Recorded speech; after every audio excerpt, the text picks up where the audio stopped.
In the Sunshine Leaks Part 5, we expose how Marcelo Claure, co-founder of electronics distributor Brightstar and an executive at SoftBank, used backdoor deals and illicit business practices to support Brightstar's growth.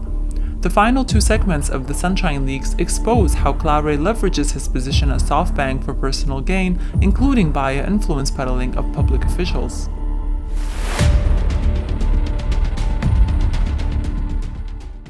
For example, Claure used the promise of large tech investments in Miami to win approval to build a soccer stadium. In 2018, Claure, David Beckham, Miami-based billionaires Jorge and Jose Mas, and SoftBank CEO Masayoshi Son were awarded a franchise of the Major League Soccer in Miami for their soccer club, Inter Miami.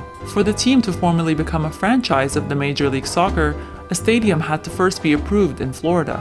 The investors pitched the $1 billion complex called Miami Freedom Park to be developed on the site of a public park in Miami. In order for the development to be approved, the investors required the permission of the 5-person Miami City Commission. Claure, Beckham, and the Mas brothers used political connections to influence the commission into voting in favor of the development.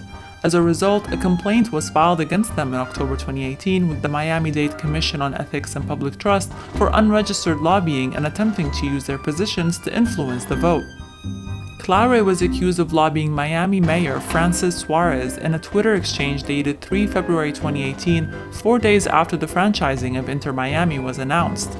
In the tweet, Suarez thanked the investors for bringing an MLS team to Miami and said he would use Sprint as his cellular provider going forward. Claure tweeted that he was pleased to welcome Suarez to the Sprint family. On 12 July 2018, the commissioners held a meeting to discuss and vote on a resolution for a city referendum so that residents of Miami could vote on Claure's proposed Miami Freedom Park. The referendum would allow the commissioners to negotiate an agreement with the owners of Inter Miami, including Claure, and eliminate other competitors. The commissioners decided to vote on the resolution on 18 July.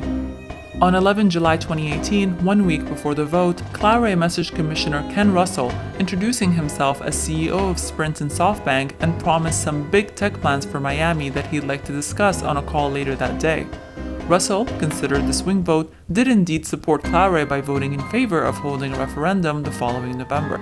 The November referendum passed with 60% of the vote favoring the development after the investors visited polling stations and handed out goodie bags. This was not the only time that Claure used his position as SoftBank for his personal gain. In March 2020, during the midst of the coronavirus panic, while SoftBank stock was on its knees and Masayoshi Son was fighting to protect his ownership in T-Mobile, Claure was secretly meeting with several institutional investors, including Goldman Sachs and shareholders of SoftBank. He informed them that he wanted to take advantage of SoftBank's woes and that he wanted to buy T-Mobile at a discount. Several parties were surprised to be contacted by him directly in a clear act of self-dealing and were appalled by the conflicts of interest as he was going to take a large discount from SoftBank at the depth of the March market crash due to the pandemic. SoftBank stock stabilized, however, and Claure's plan fell through. In the final part of the Sunshine Leaks, we will further show how Claure uses SoftBank for personal gain, including through the appointment of his longtime friends as executives of SoftBank to support his personal interests.